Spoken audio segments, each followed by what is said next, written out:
Hello, thank you for joining us for this ARWO Liquid Knowledge webinar, Affordability and Alternative Pricing. I'll be your host today. My name is Gina Veazey and I'm with ARWO. Three quick housekeeping items before we get started. First, our session is being recorded and all attendees' mics are in mute. Second, we record so that we can share a replay with you later today. Watch for that in your inbox.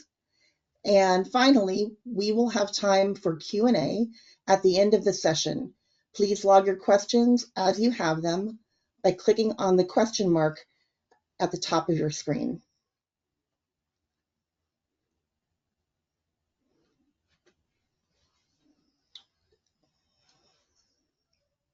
So today's sponsor is CoBank, and CoBank is an important partner to ARWO, just as it is to many of your organizations. So we want to be sure to thank CoBank for making these webinars possible.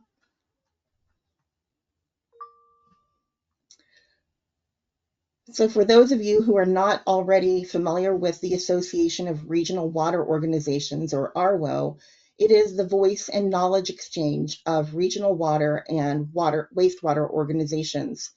We're building a community to advance the interests of these organizations, and we'd love it if your organization were part of it.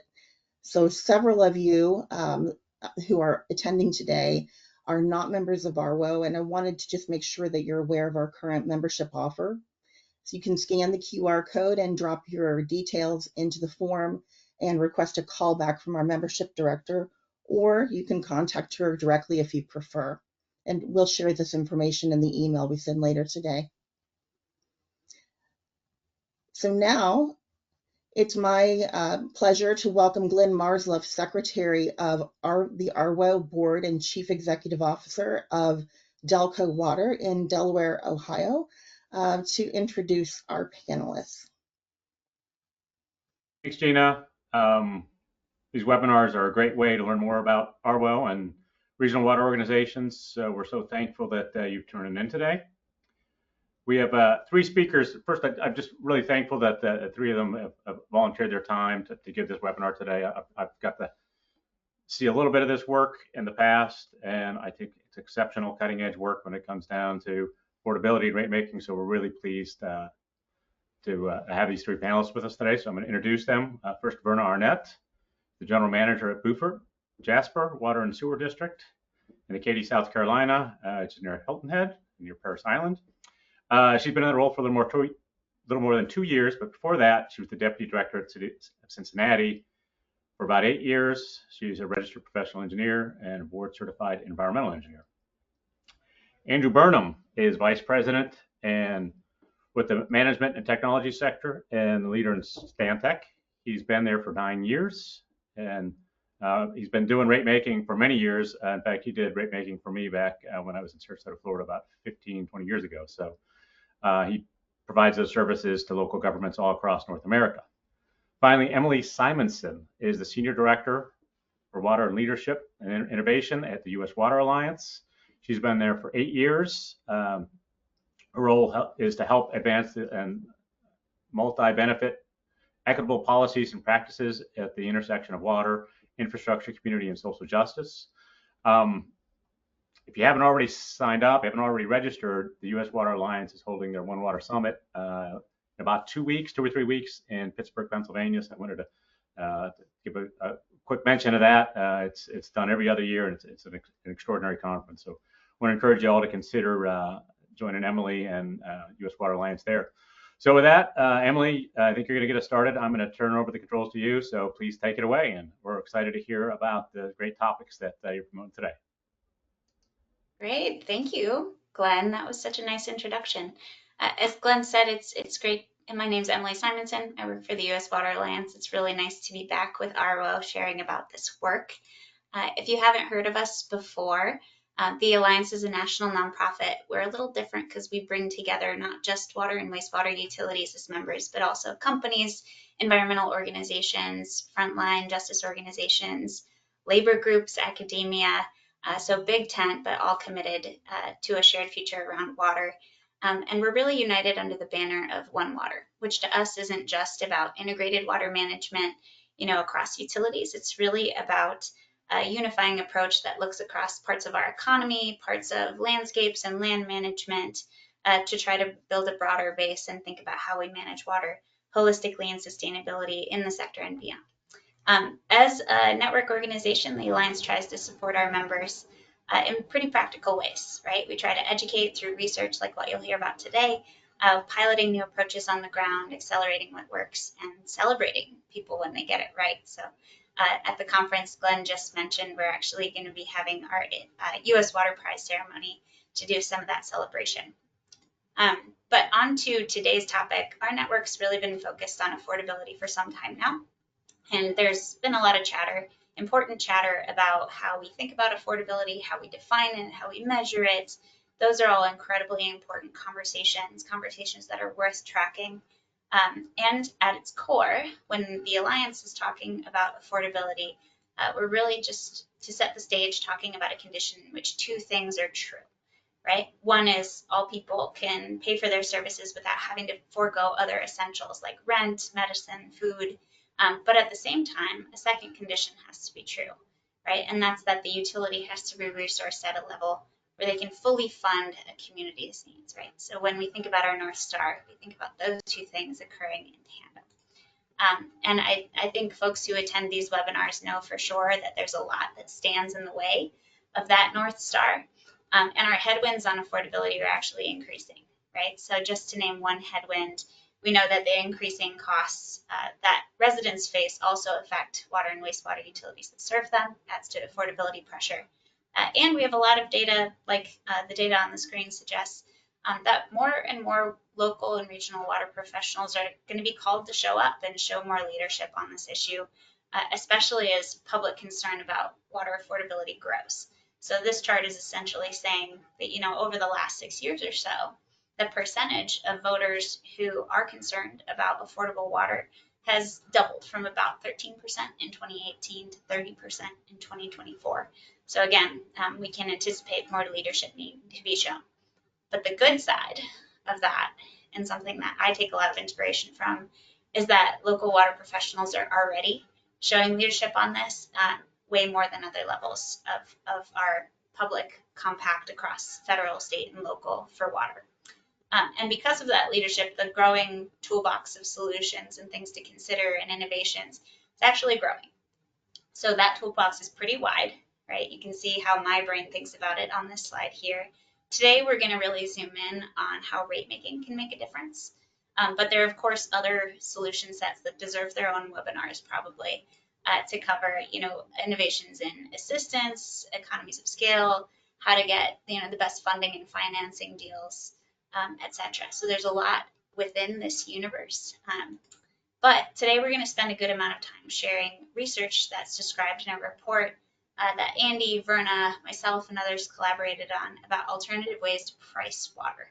And so just to kind of tell the story of the background of this work, this research project was actually born out of the COVID-19 pandemic. At the time, so many water systems were under a lot of stress, and so were their communities.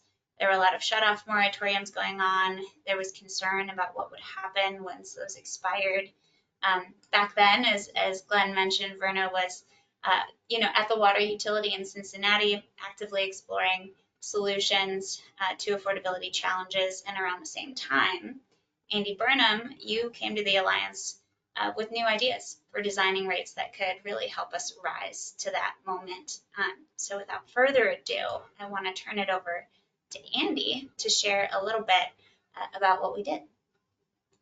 Thanks, Emily. And I think, that Recovering Stronger in the pilot project was just, fantastically timed. And if you think about some of that context that you were just kind of teeing up so nicely, it was right at the end of the COVID-19 pandemic. And we were having conversations about, what do we do to really think outside of the box to address high burden water bills for customers. And there was really a fundamental question that the Alliance had that I really appreciated. It resonated with me in terms of, is there a different way that we could be doing things organically through our rate structure that really minimizes that burden to those that can least afford that high of a burden, but doing so in a way that reflects an understanding of the cost and is equitable.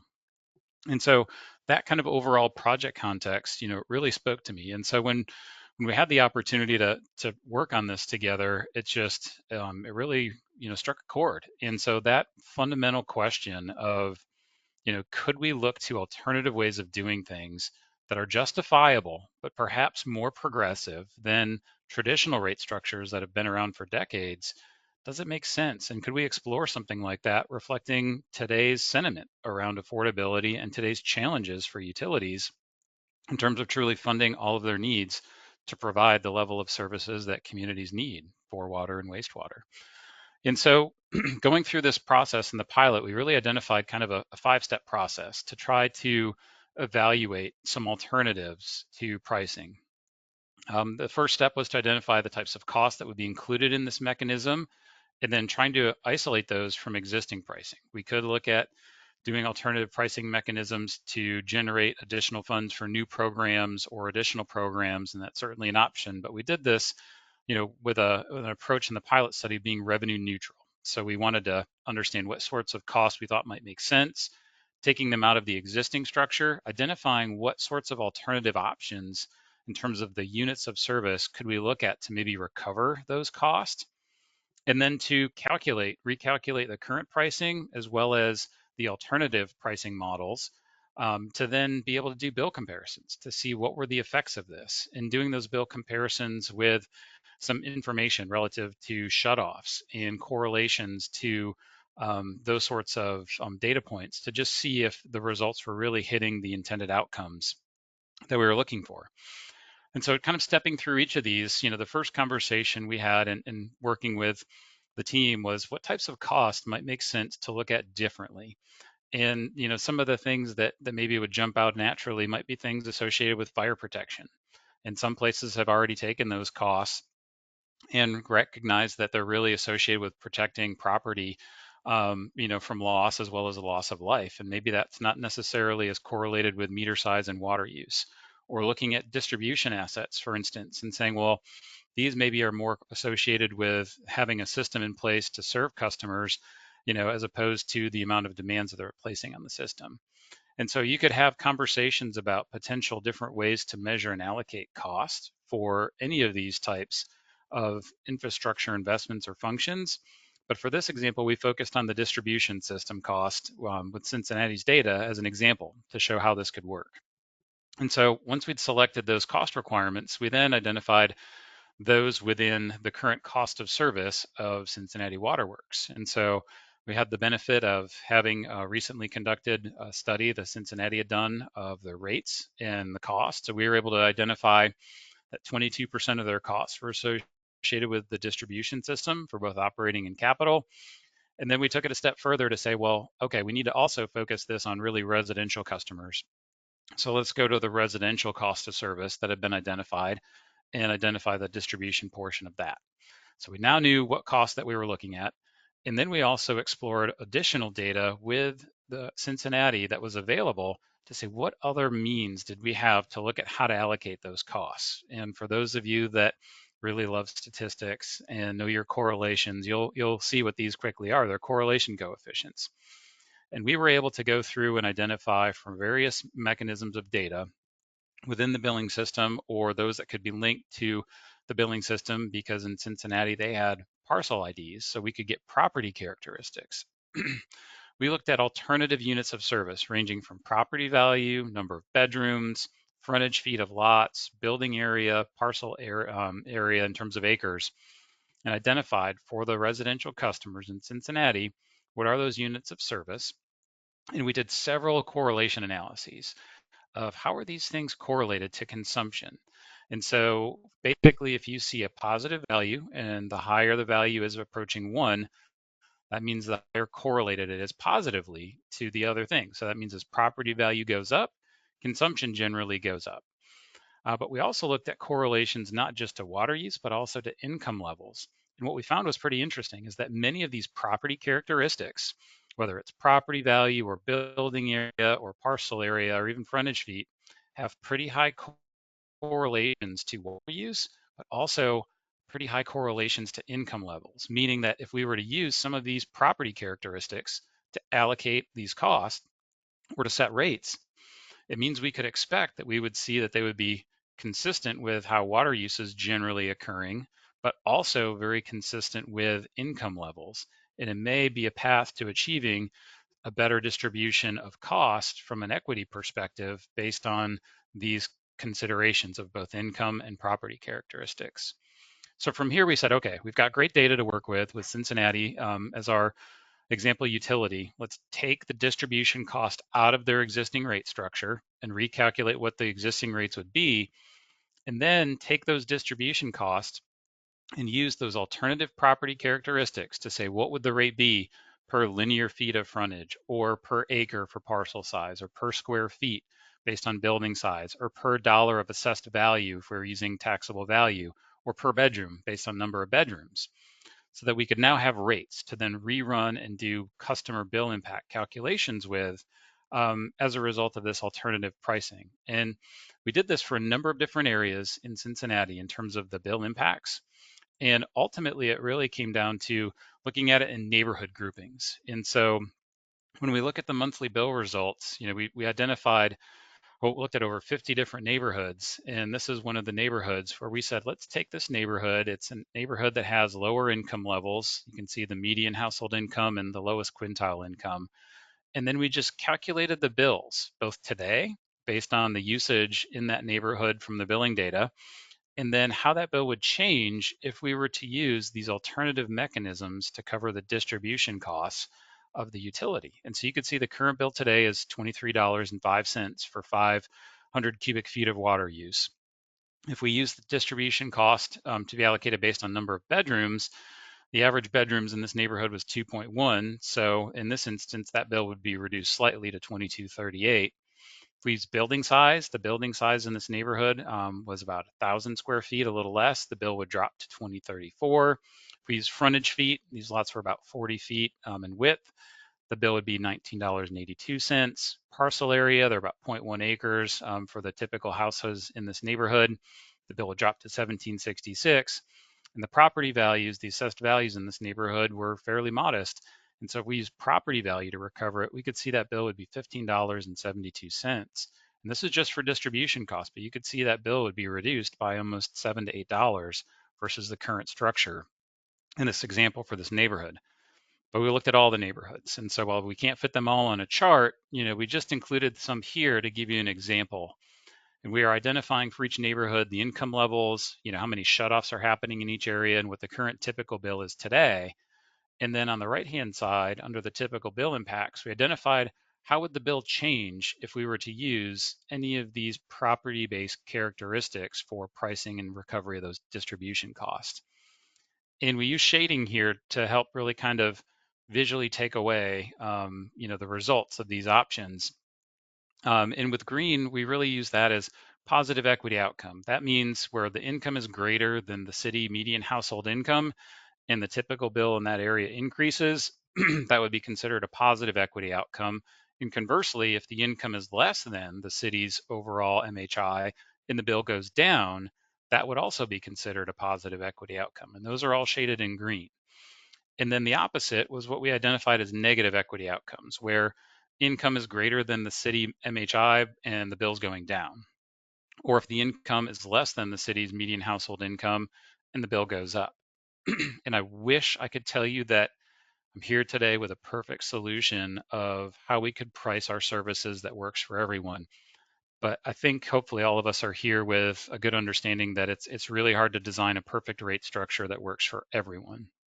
And we did identify here that there were areas that certainly showed promise in terms of a greater number of positive equity outcomes, but under all methods, you can still see that there are some pink neighborhoods where there are some negative equity outcomes.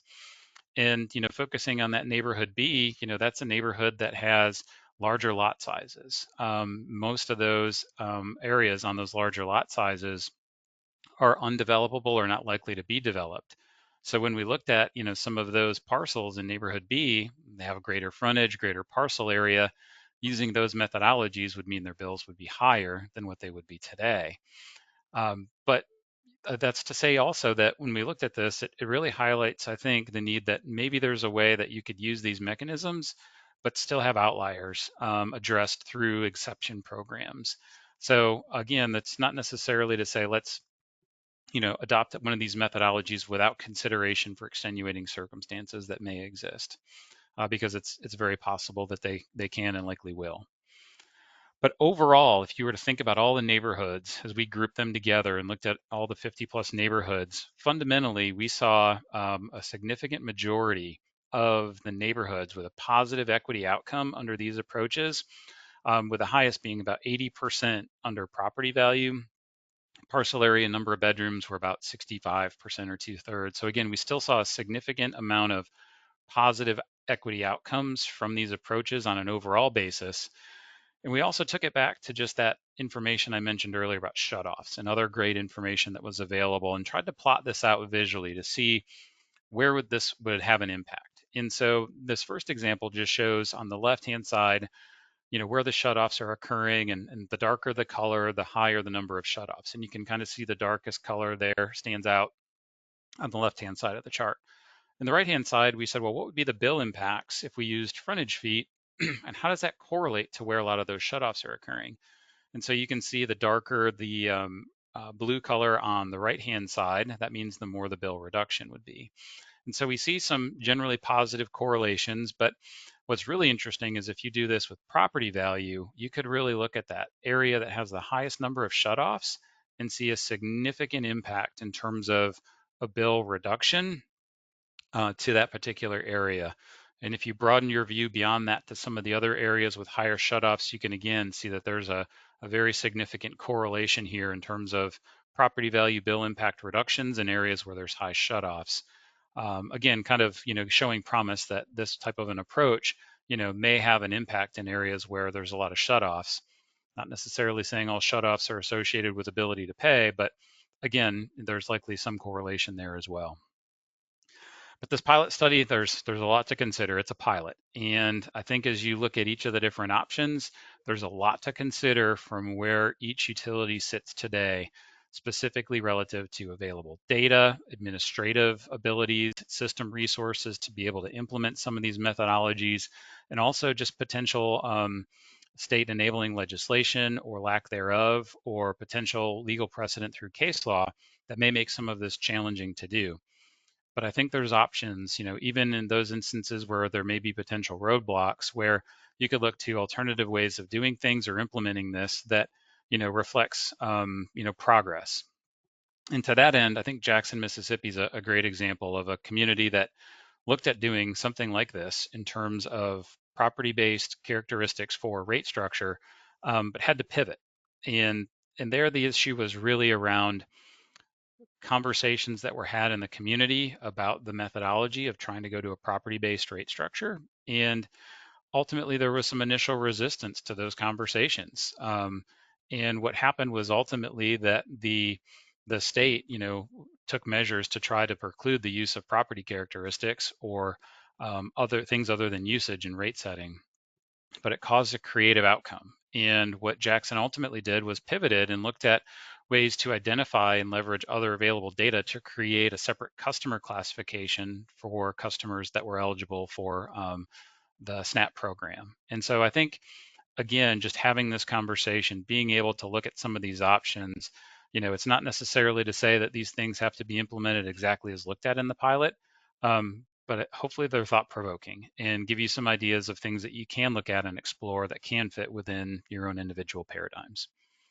But I think perhaps the person best able to speak to some of this and how it applies, could be Verna Arnett. And I think just her takeaways from working on this with Cincinnati in that context, and then now what she's seeing in Beaufort Jasper, I think is going to offer, I think, a more practical and, alternative path to ways that some of this information and insights could be applied. So I'd love to turn it over to Verna to, be able to share some of those thoughts.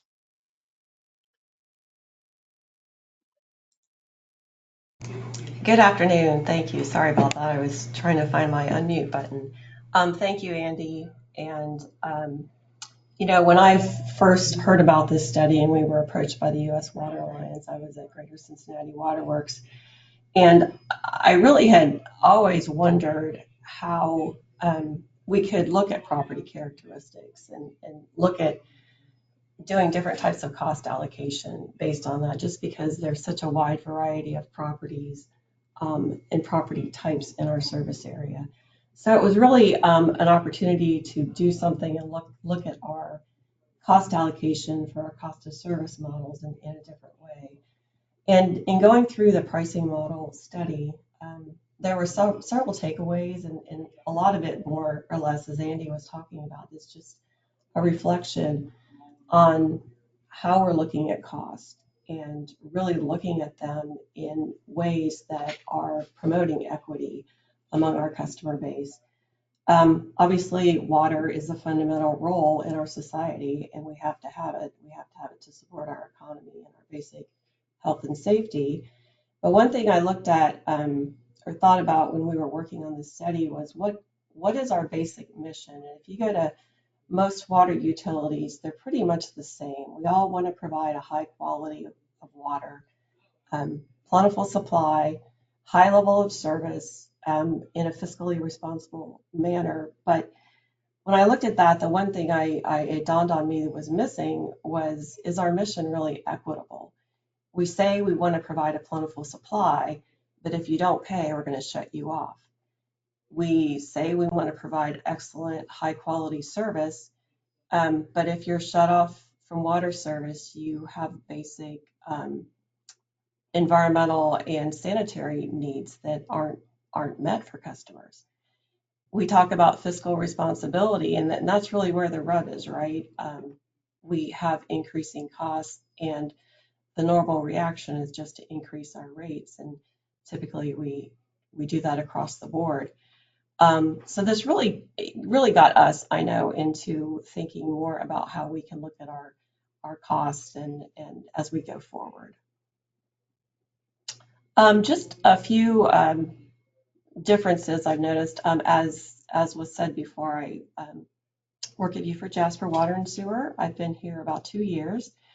And before that, I was with Greater Cincinnati Water Works for over 20 years.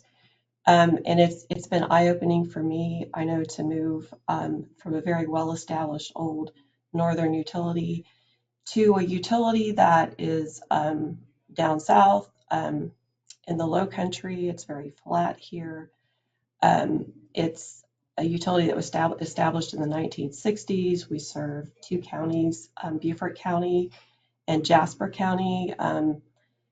It's along the coast. So, but what's striking between Beaufort Jasper and Cincinnati Water Works was they're very similar in number of facilities and land area that we serve. There's 2 water treatment plants and 8 wastewater treatment plants. I find that very ironic. 800 square miles of service area, but that's pretty much where a lot of the similarities end. Cincinnati had about 240,000 customers versus about 60,000 here. South Carolina is still in many parts a very rural state. This area has grown tremendously over the last 30 years. The growth is still off the charts. Cincinnati had a lot of legacy infrastructure versus here we're having to pay for new infrastructure. And just to kind of give an example of how the population has changed over the last 4 years, if you could go back for 1 second, please. Jasper County has grown by over 25%, and Beaufort County over 9%. And Jasper County actually led the U.S. in the growth of housing stock last year. So those are some of the challenges that I'll get into a little bit later on how that's impacting us. Okay, this slide is just kind of showing, again, we look at trends, we like to look at numbers. The graph on the left-hand side is Cincinnati. The graph on the right-hand side is the Hilton Head Bluffton area. The blue line is median household income since about 2006 until 2024. And you can see those trending up nicely in both areas. The orange line is the income that's needed to basically afford a home, the median home in the area. And you can see kind of in the 2010s in Cincinnati, it was very affordable. It was almost affordable in the Bluffton area, but then around 2021, you know, as we all know, housing prices started to soar. And so, you know, in this area, what this graph is saying is that you need to make about $170,000 just to afford a house in this area. And we all know that, as Emily pointed out earlier, our utilities play into the whole cost, the total cost of housing. So it's something that, you know, as costs go up, we know customers are facing that. And the next slide shows, you know, we can't forget about our renters.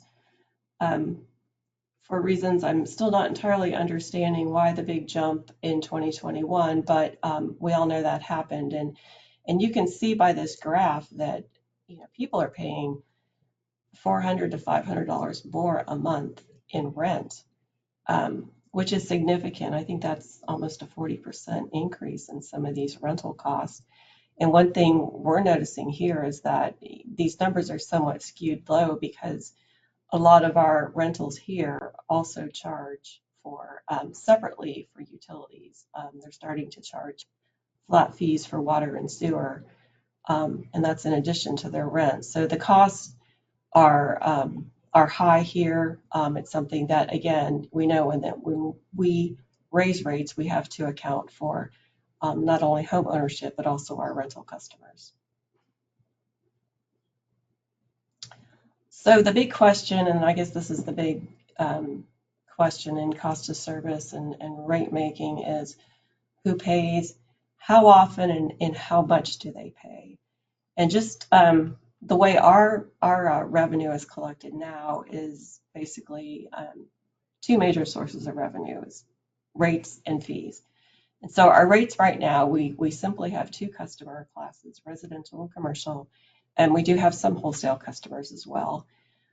We bill monthly, and we bill for the combination of water and sewer services. We have a fixed fee plus a volumetric charge, which right now is uniform.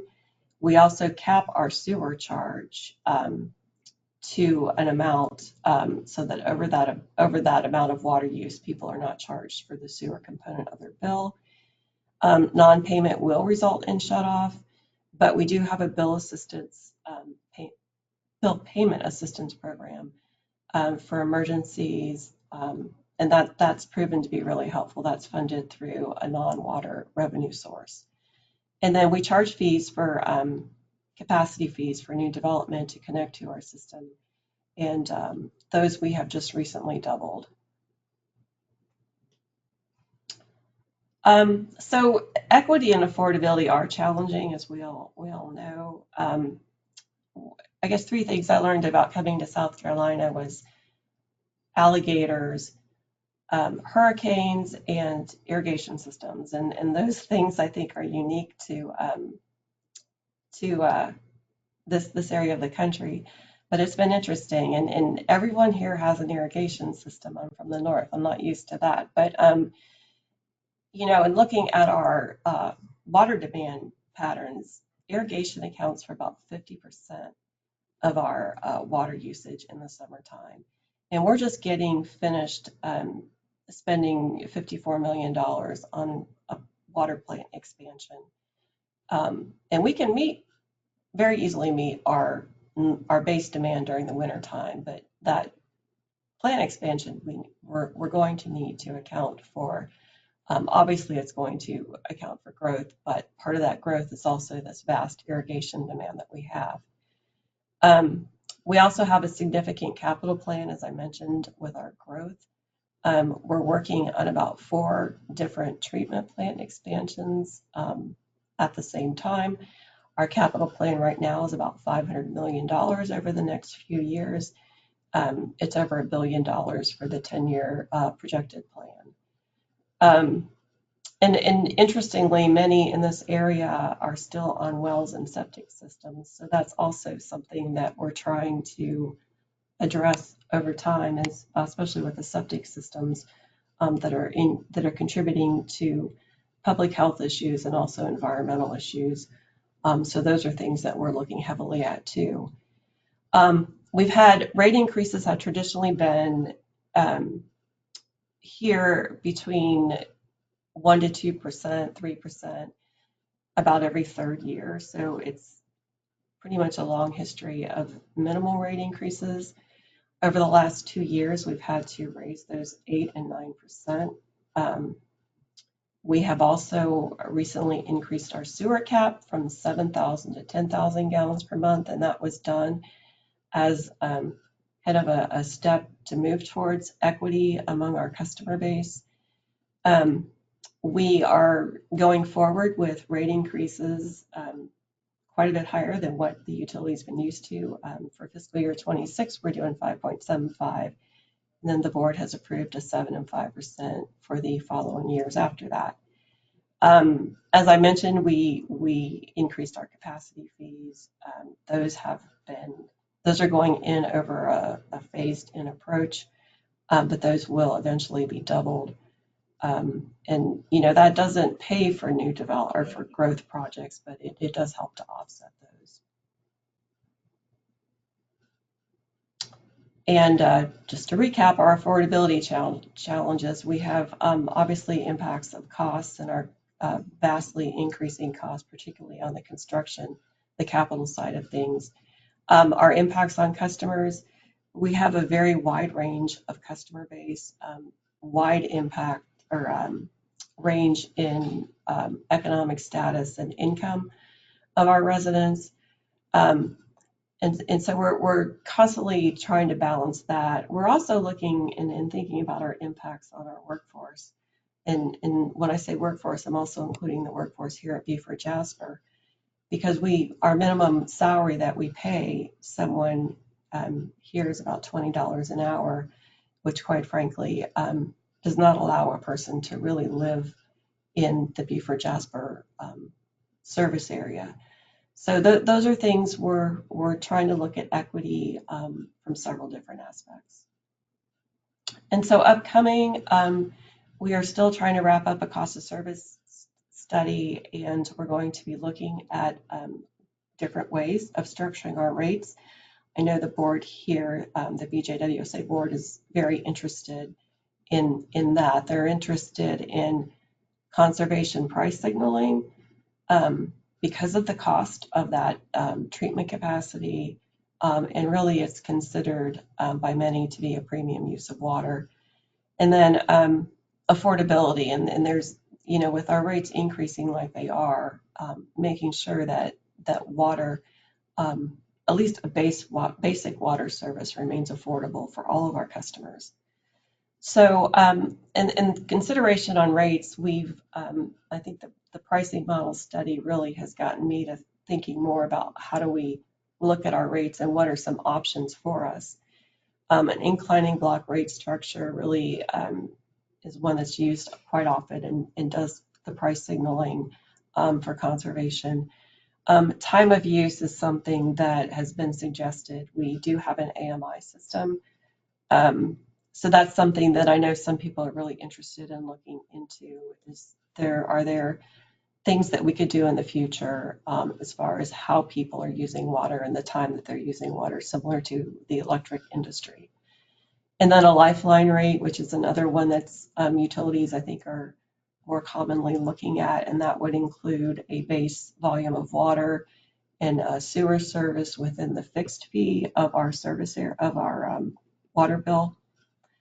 We have been discussing raising that sewer cap even more because it's definitely benefiting those who are using higher levels of water, also those who are using water in irrigation capacity.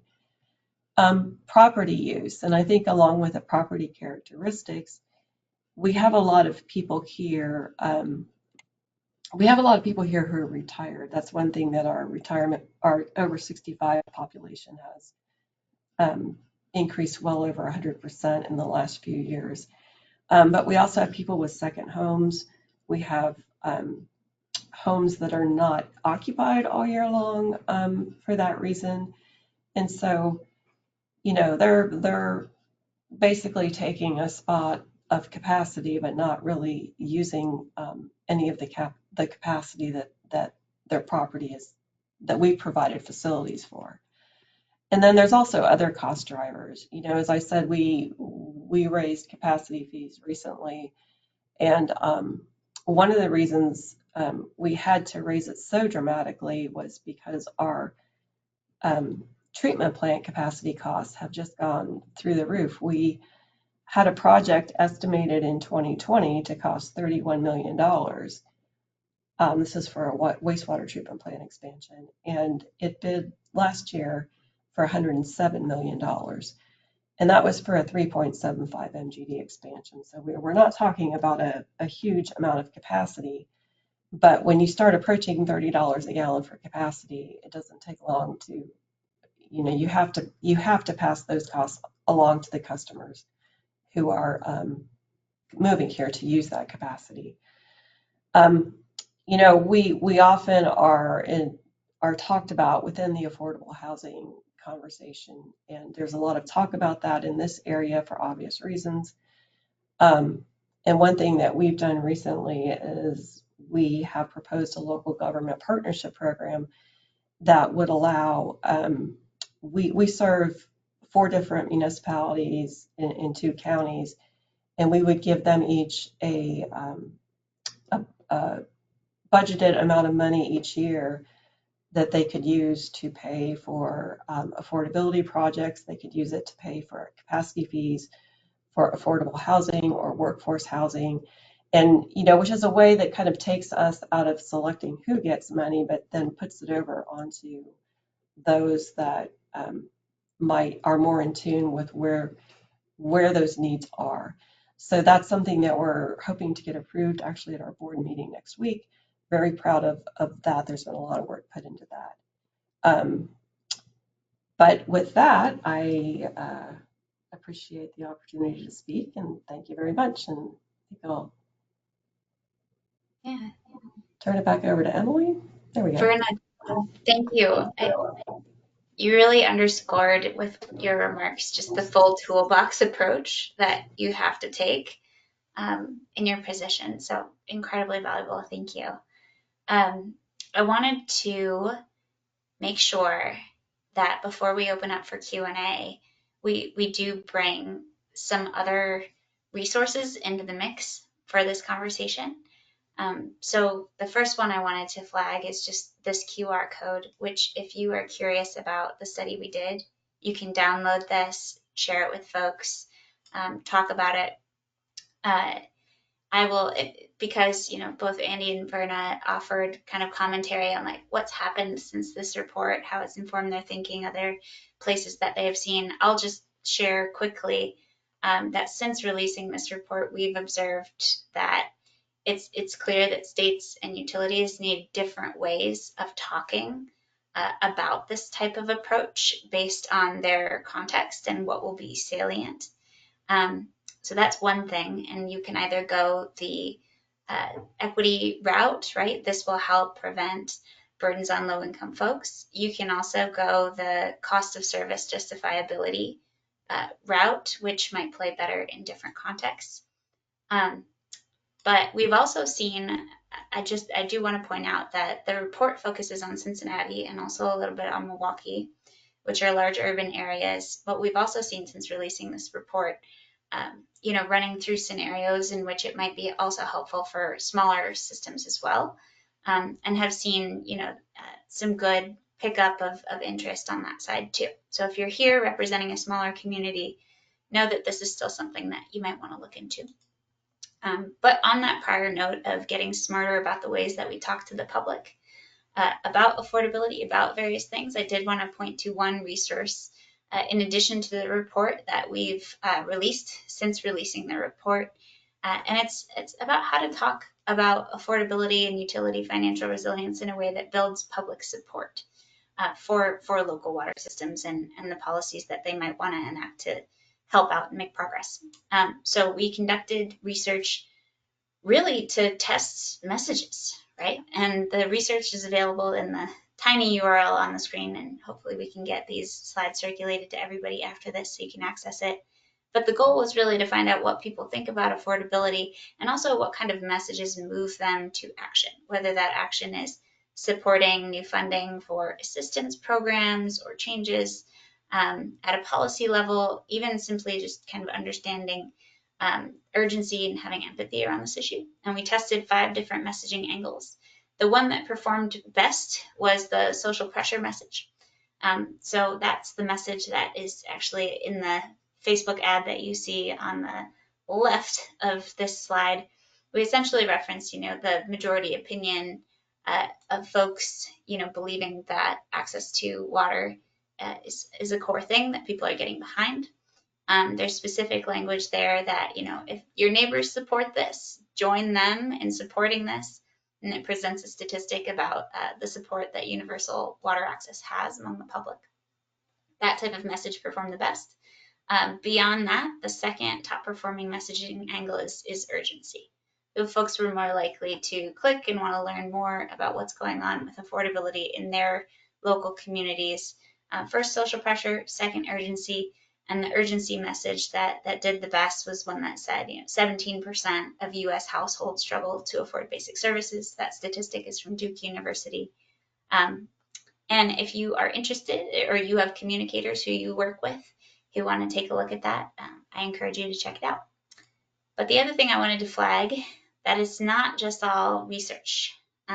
We have a couple initiatives where we're actively supporting on the ground efforts to advance water affordability, including through our Affordability Task Force. This task force is a 2-year effort. It's being undertaken by a cohort of utilities from 5 different cities who have joined forces with community-based organizations from their communities to form teams, city teams. Phase 1 of the task force, which just wrapped, the task force structure gave each team space to explore their challenges, both from a community perspective, what's the lived experience of folks struggling to afford their water services, and also from a utility financial perspective. And also phase 1 is about learning and discussing a range of possible approaches and next steps that they could take. Phase 2 of the task force, which each of these cities just is starting on now, is really about action and implementation. So each team is choosing a path forward and is going to get support for the next year, advising for the next year on implementation of their chosen solution. And I want to give a shout out to you, Andy, for your role as an advisor on this effort. And if you wanted to come off mute and just share, a little bit how it's going and what you're excited to see task force members working on, love to hear from you real quick before we keep going. Yeah, I appreciate the invitation. The entire process, I know it's kind of, paving a bit of new ground in terms of, setting up this task force and working with utilities, through this approach and their community organizations, but it's been fantastic. I think it's been really revealing for a lot of community participants to get a better understanding of utilities and their challenges, and then conversely for utilities to really hear directly from their community partners about what challenges they're hearing and seeing, from folks within the communities in terms of, just water burdens. And it's highlighting some really great opportunities to align understanding and to communicate, but also it's showing, I think, some really good opportunities to explore together. And so I think the process has been very constructive and educational. And I think some of the common themes that I'm seeing are really going to what you're talking about now too, is, communication and how do we help tell the story that we're each a part of, and make sure that everyone is able to truly appreciate and understand it. And I think that's going to be a really telling outcome, in addition to just the paths that we're seeing some of the utilities take and some of the things they're working on. It's going to be groundbreaking. Some of the things that Portland's talking about doing in terms of data connectivity and machine learning, and really getting into sophistication of assistance programs, is pretty phenomenal to be involved in those discussions. And for other organizations, it's really starting at, where they are and going down journeys of evaluating alternative rate structures, or addressing water efficiency needs and assistance programs. It's a great range, and I think there's a lot of really good outcomes that we're going to see for these communities that fit their goals and objectives. and just their characteristics. And so it's, I think it's a fantastic process though, so far. We're just getting to the implementation phase, as you mentioned, and I'm happy to continue to support and be a resource to those groups as they work through it. But it's very positive, and I think it's going to result in some real good programs and actions in each of these respective communities that make sense. Awesome. Well, thank you. And the last thing I'll just plug for today's conversation is if any of this resonated with you, Glenn mentioned it at the beginning, but our One Water Summit is coming up in Pittsburgh, July 8th through 11th. We just extended registration because we had a lot of people being like, wait, I'm coming. Just give me a little bit more time to talk to my boss. So registration is still open at onewatersummit.org. And actually representatives from that task force are going to be speaking on a Thursday learning lab in the morning, all about implementing affordability in practice. But there's other opportunities to hear from them through, networking events. And I've just flagged a couple of the other sessions that if you're curious about this universe of topics that you might want to catch if you are coming to Summit. And I hope I'll see you there. But with that, I think we have a little bit of time for questions. So I'll stop sharing my screen and let Gina take back over. Thank you. Excuse me. Thank you so much. What a fascinating presentation that was. So yeah, we do have some really good questions that have come in. I will note we're down to 8 minutes and a little bit more than 8 minutes in our scheduled time, so we may run over, and I'll ask you guys to be a little concise with your answers. So maybe we'll meet in the middle there. So I think the first question to start with, really, Emily, is for you, and it is a question about, and maybe also for Andy, but did your team establish a definition for affordability that you allowed to constrain the work? I can start and Andy can round out. One of the big assumptions in this work was that numbers, whether we're using, lowest quintile of income, whether we're using some of the more newer ways of assessing affordability, whether it's how many hours working at minimum wage do you need in order to pay a water bill. There's no single indicator of affordability that can give you a full picture into affordability in your community. So good rules of thumb are to look at a range of them and also actually engage with community partners who might have a better line of sight into the lived experience of folks likely to be struggling with their bills. Which is why in the pilot, both communities that are featured in the pilot had input and engagement with community-based organizations who provided other sorts of wraparound services to low-income communities. So I will say that is a little bit about how we think of it, but I'll let Andy answer for running the data, what y'all were looking at. Yeah, and I think too, the pilot, it was really constructed more directionally in terms of trying to, improve water burdens where, they maybe were higher than what they would be based on just metrics of, averages in the community. So it was just more looking at those directional impacts as opposed to drawing a line at what's affordable and what's not.